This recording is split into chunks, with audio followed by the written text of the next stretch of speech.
Keeping venomous reptiles is an unforgiving hobby, requiring proper training and lots of experience. One simple mistake can be the difference between life and death. Remember, the most venomous snake in the world is the one that just bit you. There are no venomous snakes with training wheels. Just because you see Viperkeeper handle snakes a certain way does not mean you should try it too. Speaking of snakes that are looking for a feed, the African garter snake, the Elapsoidea, which we have here, and we have a pair of them. I didn't feed him last week, and you know, he's stubborn. He likes to eat geckos, and geckos are expensive, and you know, I don't like to feed geckos. I actually have a soft spot for geckos, but it's something that he and a few other snakes will eat, but it's unusual to see him out. But he didn't get fed last week, so he's looking for something to eat. But once again, you look at his back, he is well nourished, well filled out, healthy animal that you don't want to overfeed. And he's been just existing on, you know, basically one house gecko a week is what I usually feed him. And, you know, because he's not active and only has a limited amount of space to crawl around in, you know, he just, his metabolism is slower. He's not burning that energy, so you really have to restrict the amount of food that goes into his pointy little end there. We're not going to open it because he's going to be expecting food, and you know, he can be quite feisty and very fast. And actually, you know, I call him, his nickname is sort of like Hannibal Lecter. We've got him in a special cage because the other cage that we had him in, we had him in a tub when he first got here. He was able to escape from the tub, and I had to set out a glue trap, and we caught him in a glue trap, and then it was no fun holding a venomous elapid with olive oil on your fingers to release the glue. And so then we decided to put him in a lockup that there's no way in hell he can get out of, because snakes are escape artists. And you know, I thought about putting them in a regular vision cage, but I know he can slip between the two panes of glass and get out. So we have these guys in, you know, a special cage that unless you leave the door open, there's no way in heck that he can escape. So he's waiting for food. We have to, they always put substrate in their water dishes. We're constantly filling it, especially now in the winter. It was 10 degrees here this morning at the lair, and the humidity in the house was only like 25%. And we have the misting system in here. We try to keep the humidity about 50% during the winter. We'll overfill his water dish and put some water in there to make some humidity. But these are arid land snakes anyway, so they're used to dry conditions. But still, they need something to drink, so we will get around to cleaning the water dish and replacing it if we can't easily clean them. And the female's in there. She just shed. She ate this week. After her shed, I fed her midweek. I'll probably offer her something again a little bit later. Well, it's time to feed the Angolan garter snake. He's interested. Oh, I see movement. I see a head. Oh, there we go. Oh, and there he went. Unfortunately, these guys are fossorial, and you never see the whole snake at one time. There's the back end. So he'll eat his gecko and be a happy camper. Here's the female. Oh, she's very shy too. She gets, Hold on, folks. I'm doing this single-handed. We're trying to do it single-handed.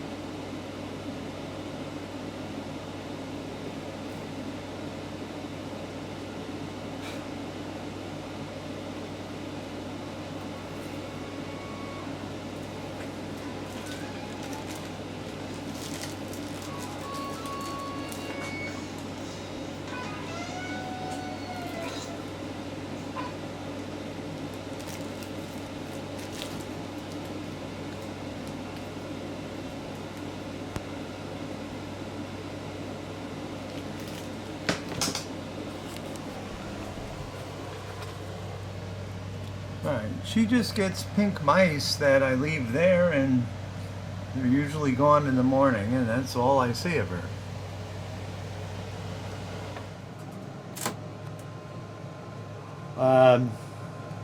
This is an Insularis. She was looking for some food a little while ago and gladly accepts it. We can't show you what happened off camera, but just Lori coming into the room and me coming into the room, one of the Russell's Vipers went spicy. We weren't even near the cage. We were like a couple feet away, and all of a sudden it just went. At any rate, this blue Insularis was born in August of 20 and is becoming a big girl.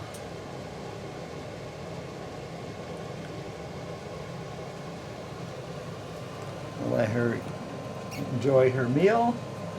Thumper's out of his cage, so he's not going to eat. He never eats when he's out of his cage. Here's Big Blue, who had the last litter of babies last summer. We're not going to give her a super huge one, but she'll gladly accept it. I'm not sure if I'm going to breed any this year. Actually, it's sort of at the end of... If I was going to breed them, I would put male and female together now. Now, hopefully, Rocket doesn't produce babies without a male present.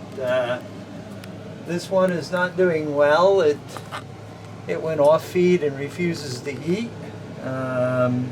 It was eating really well for the longest time. This one's eating like a pig. It's really tough to see it because it's in the way back. Oh damn, I just dropped that in the mouse juice.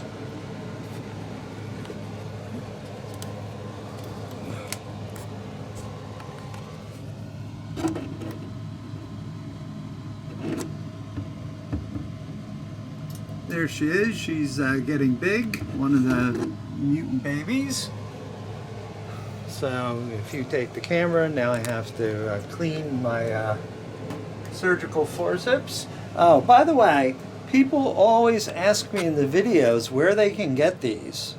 These are actual, used surgical endoscopes that were, worn and no longer useful to the hospital. And I picked them up at a tag sale, a garage sale, a flea market, whatever you want, several years ago. The guy was selling them for $5 a piece, and I bought like 3 or 4 of them.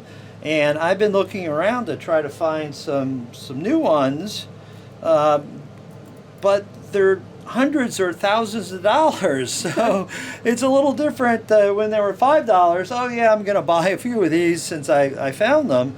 But, you would have to buy new ones at literally hundreds or thousands of dollars a piece. Surgical instruments are not cheap. So, I would tell you where you could get them if I could, but I have no idea other than a surgical supply house, and you're going to pay through the nose for them. You might check with eBay, places like that, see if they've got stuff like that used. Yeah. See, the thing is with eBay is... surgical or medical equipment, certain kinds, they won't allow you to buy unless you have a prescription or you're a doctor or something.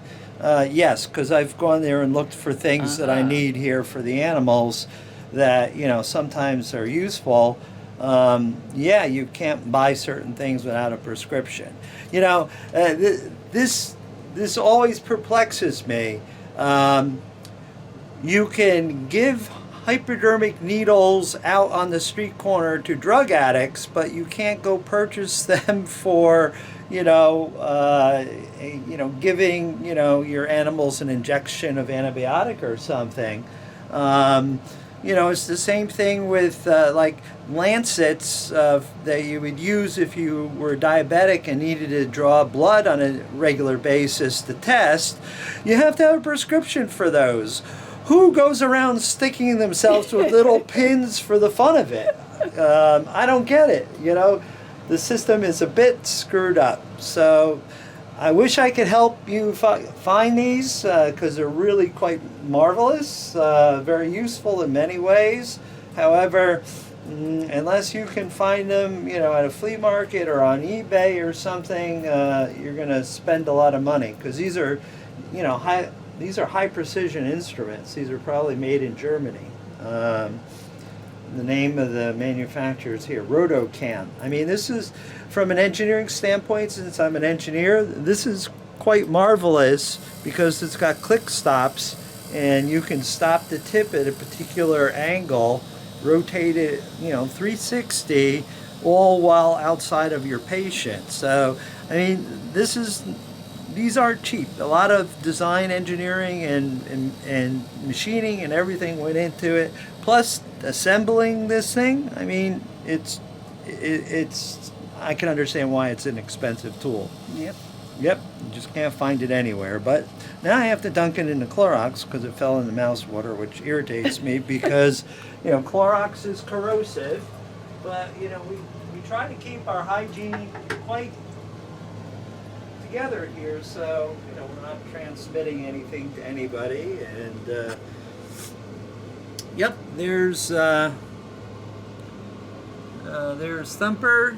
He's a hump-nosed pit viper, Trimesurus panaceus. You very rarely see him. Usually he's in his hut. I've had him since 2011 when he was a baby. He just shed. His cage needs to be cleaned, but like I said, it was Christmas holidays and we don't work with the animals except make sure that they have water. The misting, we turn on the misting system to make sure that they have some humidity in here. It actually got cold enough here at where we are in Pennsylvania that I actually had to shut the air conditioners down and put extra insulation in the windows because it really started to get cold in the room at night. And these snakes with these terrible Zoom-Med incandescent bulbs, I say terrible because they blow out on a regular basis and they're $12 to $15 a piece. If they don't have the light on, they don't have any heat. So we tried to keep the room at about 74 degrees, but some nights it dropped to, low as 70.